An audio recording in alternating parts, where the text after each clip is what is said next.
What's going on, everybody? Mike McFarland here, the Lake Fork Guide, sitting in McFarland's corner.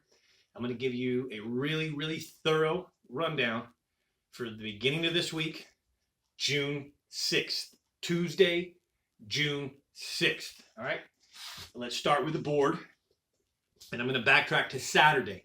I only gave you one rundown last week. Probably should have given you another one, but 4th of July weekend and whatnot, I need a little break for some me time too. So, but anyways, back to Saturday. Water temperatures 83 to 86. That's the parameter that we're in. 83 to 86. More like June temperatures, but still very nice and just delaying the whole process for us. We're not quite into the full midsummer temperatures yet.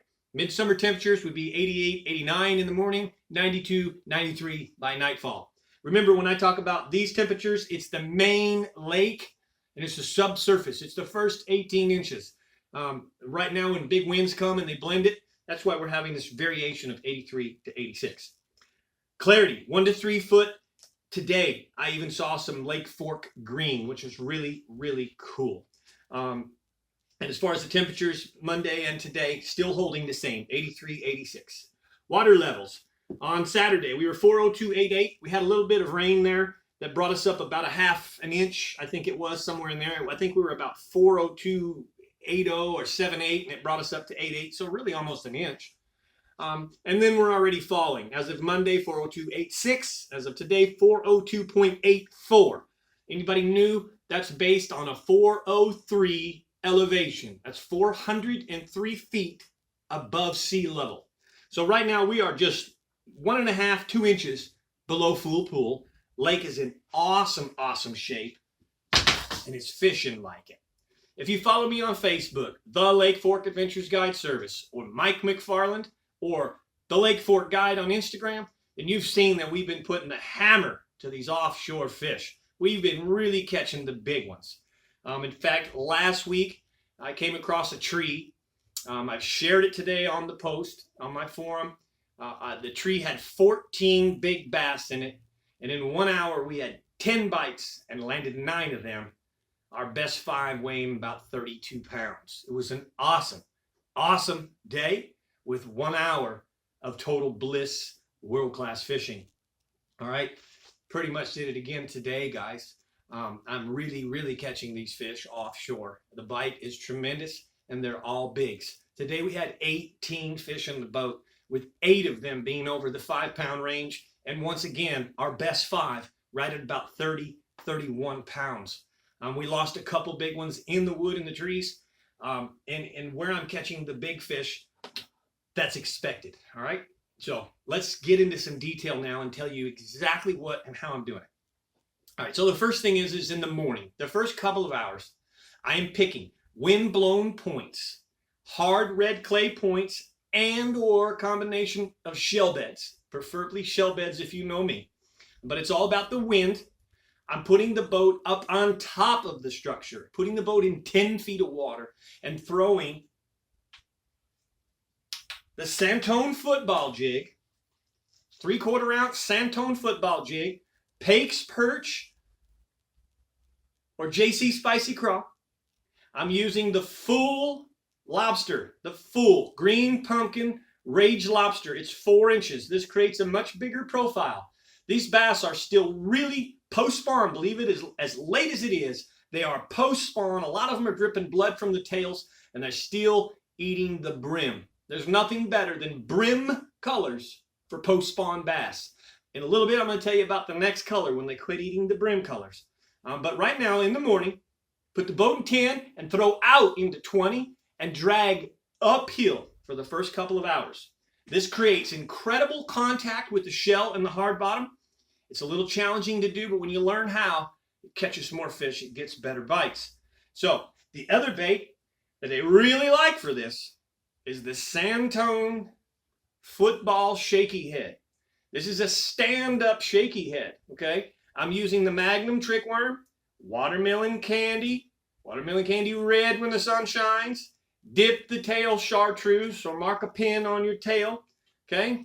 The cool thing about this is when you drag this uphill, because it's a stand-up shaky head, okay? If you was to throw it on an incline it might roll on its own and have gravity take over.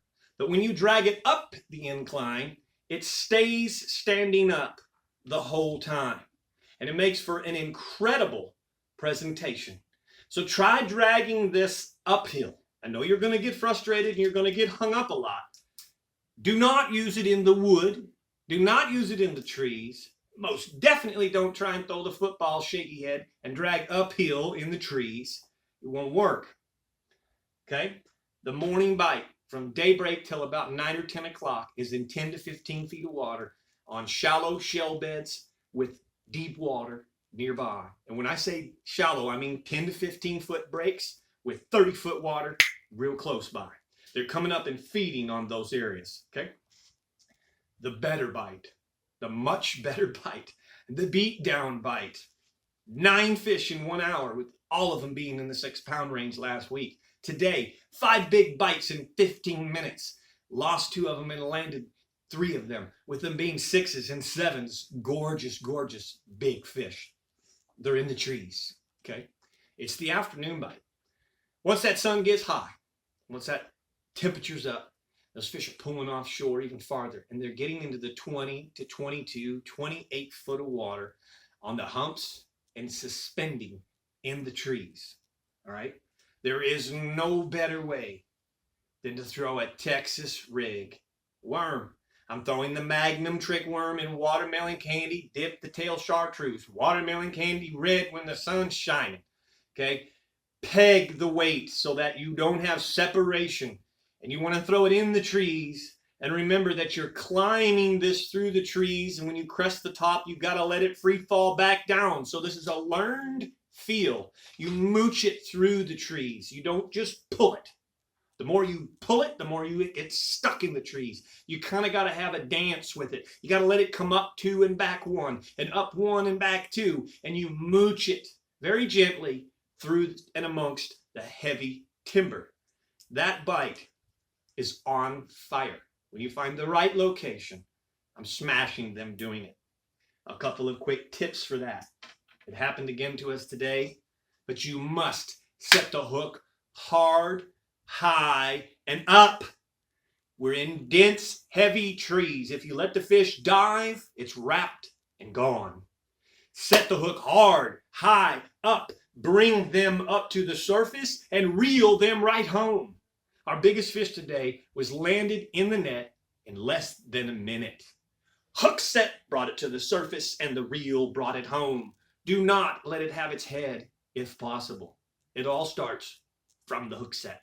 All right? If you need to learn that, I don't have any more openings in July, but come out, hit me up in August, maybe in the fall. We can work on your hook sets and things like that. But it's really important. The how-to is what lands these big fish in these nasty, nasty, nasty trees. All right?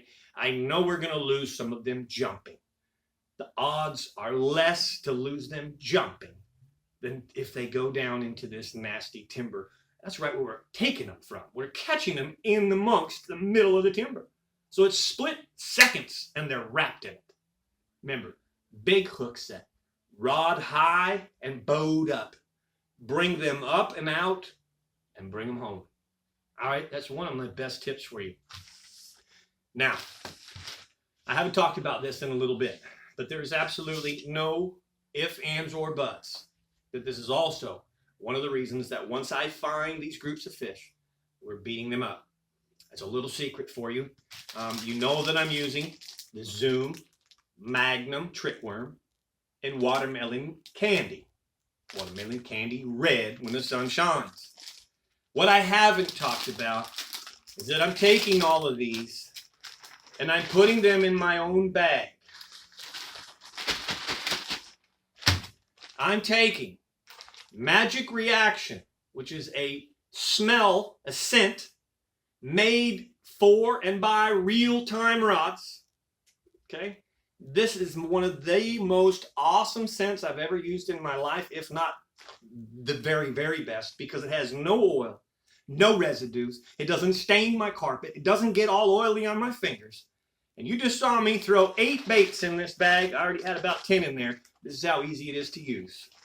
Throw your bait in a bag, Squirt about 1/8 of a bottle per bag of worms. Shake it around real good to coat the worms. Sometimes I like a little extra.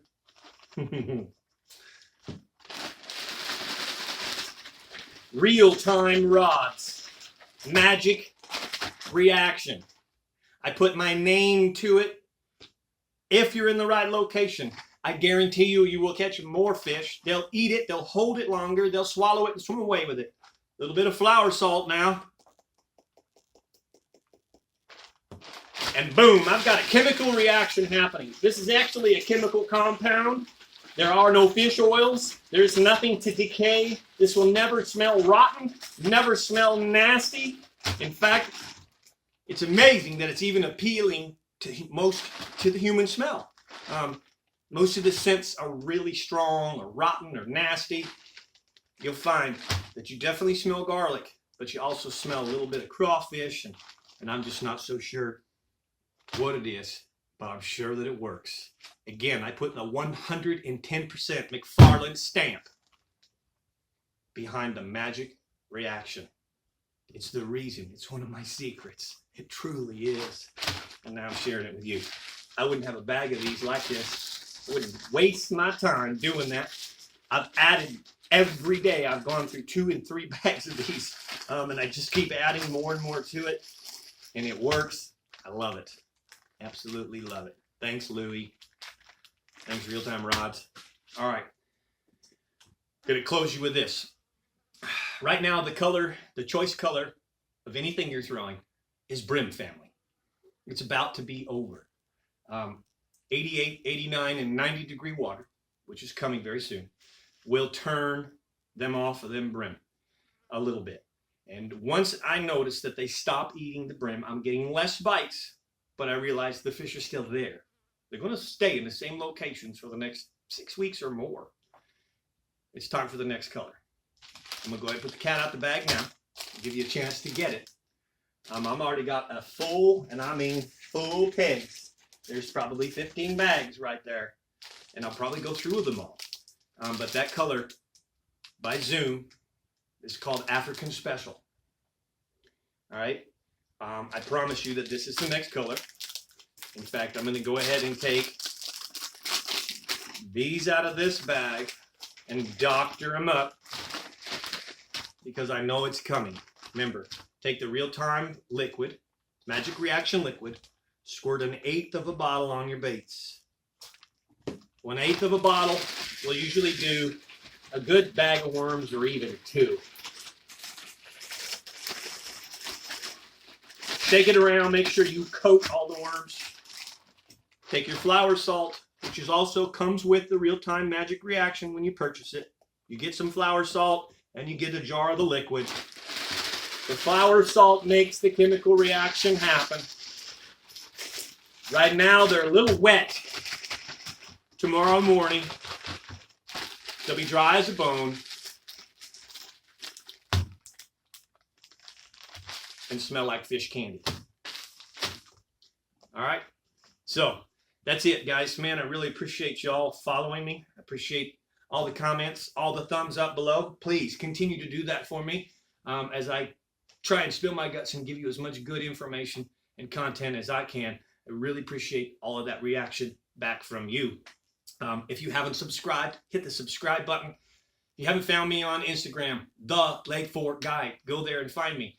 Facebook page, business page only, Lake Fork Adventures Guide Service. Go give me a likes there.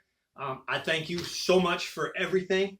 And I really wish you all great fishing, great summer fishing. Be careful out there. Make sure you stay hydrated, sunblock. It's going to really start to get hot here in the next 2 to 3 weeks. And I assume August is probably going to be most definitely the hottest of the year. Just be real cautious. You can catch a heat stroke real easy here in Texas with the humidity and the heat index and stuff like that. Just take good care of yourself. And I appreciate you again. I'm Mike McFarland, the Lake Fork Guide, giving you my very best Lake Fork rundown. Thanks for watching.